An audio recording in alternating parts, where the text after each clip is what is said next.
દક્ષિણ અને મધ્ય ગુજરાતમાં વાઘ માટે અનુકૂળ વાતાવરણ હોવાના કારણે ભૂતકાળમાં પણ અહીં વાઘનો વસવાટ રહ્યો છે.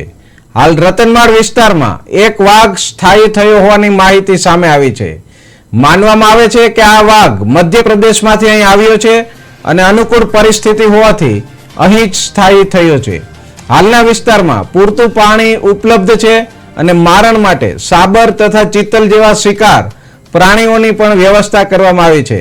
રાજ્ય તંત્ર નેશનલ ટાઈગર કન્વેન્શન ઓથોરિટી સાથે સતત સંપર્કમાં છે અને તેમની માર્ગદર્શિકા અનુસાર આગળની જરૂરી પ્રક્રિયા હાથ ધરાશે.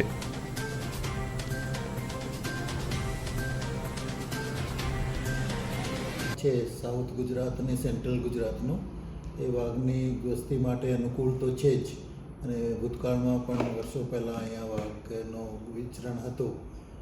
હવે અત્યારે થોડાક સમયથી એક વાઘ અહીંયા સ્થાયી થયેલા રતનમહેલના વિસ્તારમાં દેખાય છે.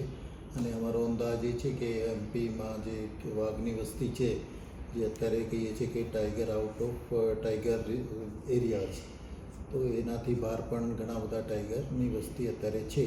તો એ પ્રમાણે એ એમપીમાંથી એ આવીને પછી અહીંયા વાતાવરણ અનુકૂળ મળતા સ્થાયી થયું છે. ત્યાંથી આ વાઘ દેખાયું હતું, એ ખાસ કરીને જે કેમેરા ટ્રેપમાં અમને જોવા મળ્યું, એના પહેલાં એના પગલાંના નિશાન પણ જોવા મળ્યા અને જોયા તો કે પછી કે જે છે દીપડા કરતાં જુદા પગલાંના નિશાન છે.